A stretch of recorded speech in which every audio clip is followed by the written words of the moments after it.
Growing violence in Hollywood. Someone is killed for the third time in less than a week. Hello, everyone. Welcome to The Rundown. I'm Robin Winston. A chaotic Wednesday night in Hollywood. A gunman killed a man near the W Hotel. Police say the victim and gunman had some kind of dispute, and then the gunman fired multiple shots. The victim, a man in his 30s, tried to get away in a white Audi, but crashed into parked cars near the hotel. A lot of people saw and heard what happened. Well, after I heard the rounds, that's when I took off running, and then I hear the car crash happening. You know, it's like I look over the shoulder, and I'm like, no. I'm telling everyone alongside of Selma, get back, they're shooting, they're shooting. Several people rushed over to help the victim, but he was pronounced dead at the hospital. A woman was hit by lightning and killed while walking her dogs in Pico Rivera during Wednesday's unusual thunderstorm.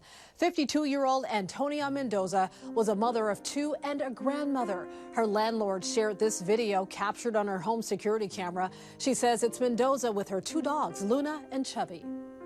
She will always go walking. She'll tell me she'll go walk them in the morning. And when she will get back from work, I'm saddened, but at the same time, I know she's in heaven. And that she was a sweet lady. Mendoza was on a popular trail along the San Gabriel River when a bolt of lightning killed her. Her two dogs also died. Are we done with the thunderstorm activity yet? Meteorologist Belen De Leon is tracking more changes in your weekend forecast. Hi, Robin. Well, we had some very stormy weather at the middle of the week, but now we are drying out and we are heating up. We're back to the sunshine and the hot summer temperatures. Check out this trend for Riverside. We have highs in the upper 90s on Thursday and Friday.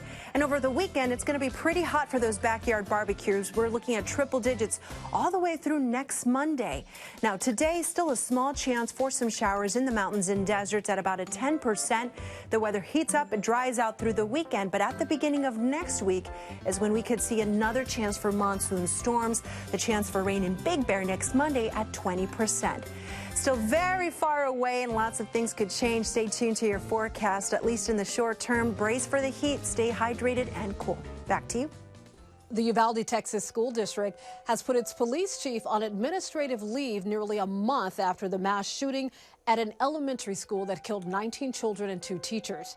Pete Arredondo has faced sharp criticism for law enforcement's delay in confronting the gunman.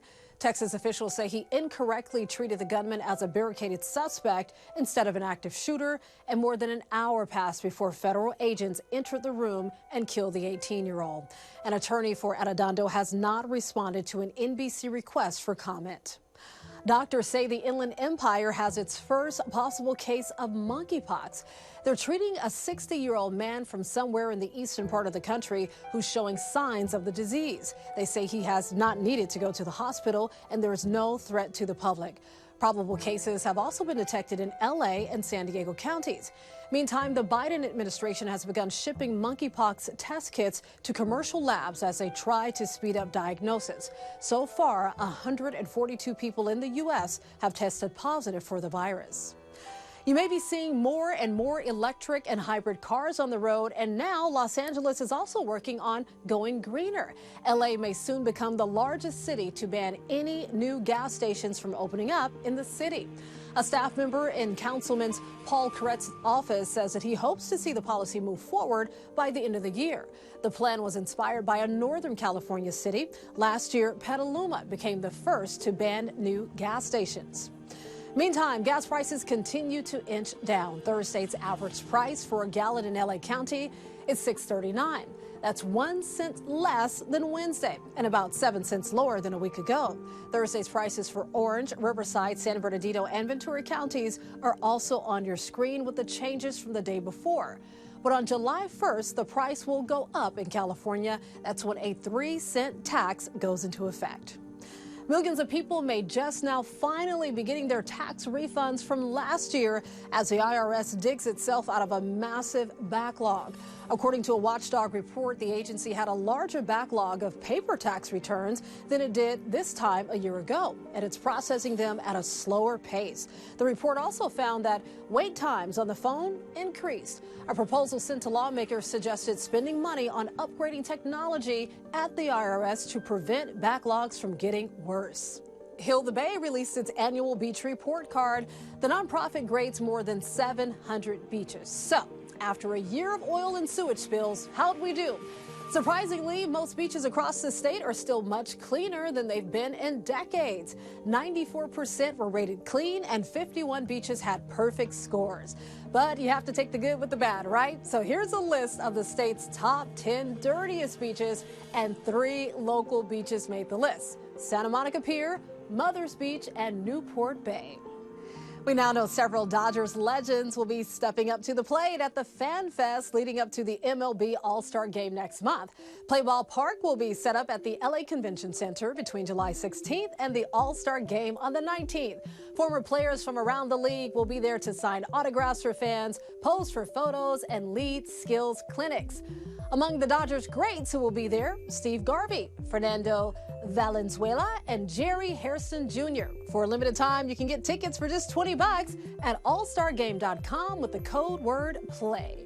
Summer is just starting, but the folks at Disneyland are giving us a taste of the holiday season. Since we're halfway to the holidays, they're bringing out some holiday treats to hold you over until winter arrives. So you can now sink your teeth into a Christmas dinner corn dog in downtown Disney. How does that sound? It comes with a side of cranberry sauce for dipping. And for dessert, how about a peppermint churro? Looks delicious. The treats are available now through the end of the month. From the gloves of Muhammad Ali to the jersey of Walt Frazier, you can start bidding on some vintage sports memorabilia, and it's one of a kind. Julian's Auction in Beverly Hills is auctioning off more than 600 lots from legends across 10 different sports. Headline items include Mike Tyson's gloves from his 1996 heavyweight championship fight, Muhammad Ali's gloves from a fight in 1970, Walt Frazier's jersey from an NBA game in 1971, and Diego Maradona's signed jersey from the 1986 FIFA World Cup. We have, items from athletes who are from all over the world. It's not just an LA thing or a United States thing. There truly is going to be something for everyone. I'll start my bid at $1. The auction takes place Tuesday, June 28th at 10 a.m., but you can put in early bids online right now. Justin Timberlake issued a hilarious apology for a recent appearance. So he performed in Washington, D.C., and as you'll see, he got a lot of attention for it. So fans called him out for this awkward dance during Pharrell's Something in the Water music festival. What are you doing with your feet, Justin? The performer was ridiculed on social media for his moves, along with the short sleeve button-down shirt and his khaki pants combo. Here's what Justin had to say in response. I apologize to you for 2 reasons. Here and here. I had a long talk with both of them individually and said, don't you ever do that to me again. Sometimes the feet just don't cooperate. They don't move together at the same time or at the right time. JT promised that his feet will get it right in the future. Just leave him alone. He's okay. And hey, we can't all dance like we used to back in the day, but I can still cut a rug, maybe a little bit. You can always get news and weather updates on the NBCLA app and on our website, NBCLA.com. And be sure to tune into Today in LA on NBC4 weekdays from 4 to 7 a.m. I'll be here helping you get around with the traffic reports throughout your morning commute. I'll see you next time on The Rundown.